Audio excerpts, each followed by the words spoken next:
All right, welcome to Dilemma's Concepts. What we're looking at today is our second lesson in Algebra 1.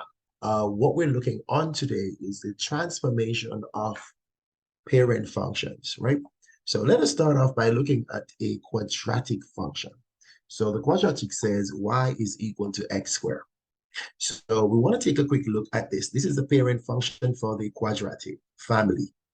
And as you could see, it hugs the y-axis, right? So we're seeing the y-axis like the y-axis is the axis of symmetry.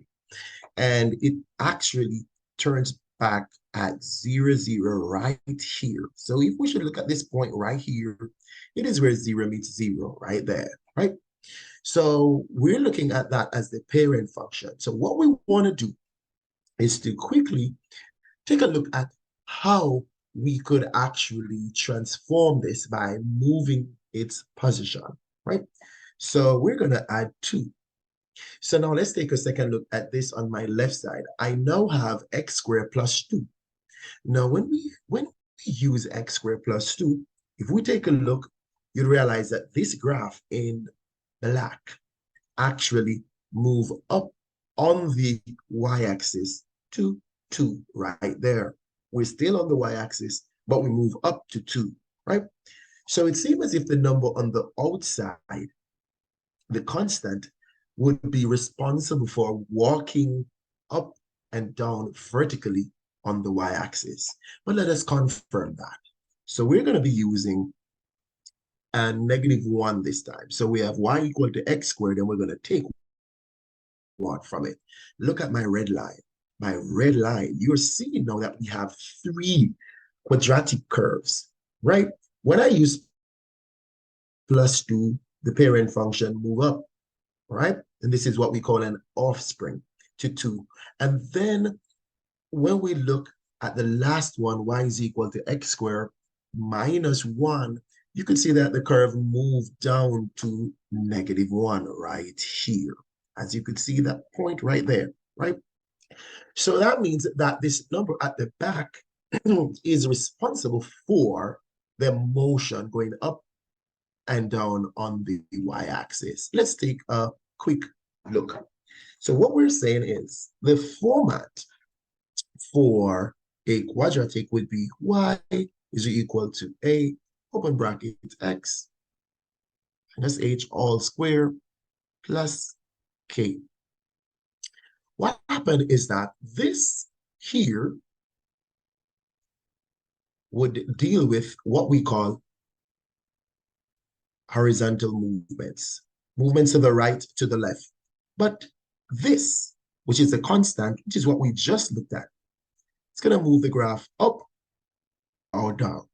So if I keep switching this number around the back here for k, my graph will be going up and down depending on the number that I put there. Now let's take a look on what will happen if we actually manipulate this number inside.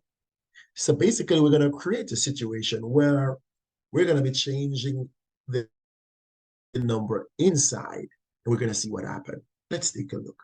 So again, here is my parent function, y is equal to x squared. So what I'm going to do now, I'm going to introduce an idea where I'm going to go inside. So I'm going to put plus 5, and I'm going to square that. And we're going to take a look to see what happened. What we notice is that when I use plus 5, we're noticing that the graph itself, it walked itself to the left 5 units. Take a look right here. 5 units. So when I put a plus 5 inside here, when a plus 5 is in there, it literally walks itself to the left 5 units. Now let us see if this is really so.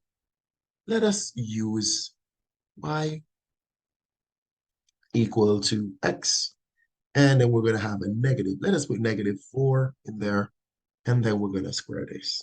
Take a look. So now we have y is equal to, open bracket, x minus 4 square. And if we look, we notice that when we have a negative 4 inside my bracket, my parentheses, the graph walk itself 4 units to the right.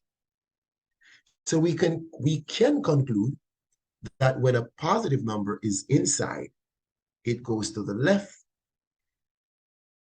And when a negative number is inside, it goes to the right.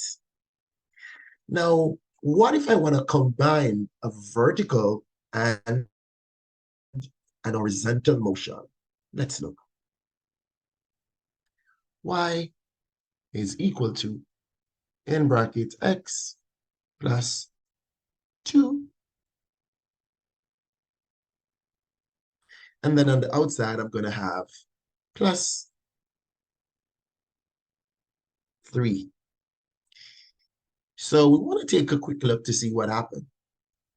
So there it is. I have two motion.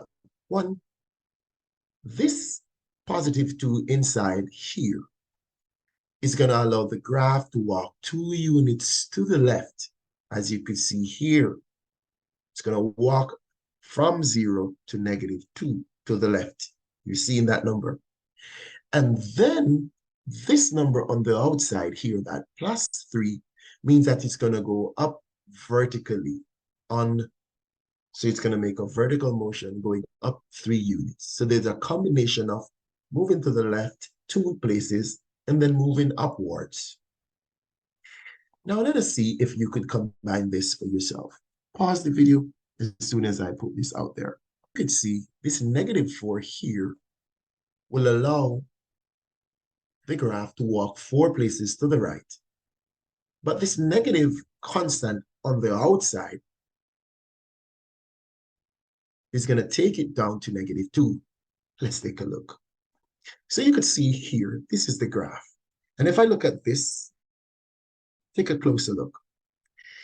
The -4 would have moved it 4 places to the right. Hence, we're seeing +4 here. And this -2 would have taken it 2 places down. Hence, we're seeing that -2. The combination of these ideas, for example, the combination of the opposite to h along with the k value will form our vertex all the time. So let us say y is equal to x minus 7 squared plus 3. The vertex will be +7 and 3, because my graph will walk itself 7 places to the right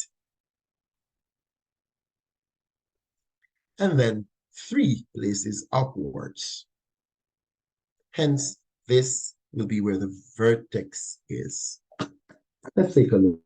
X squared minus 7 all squared plus 3.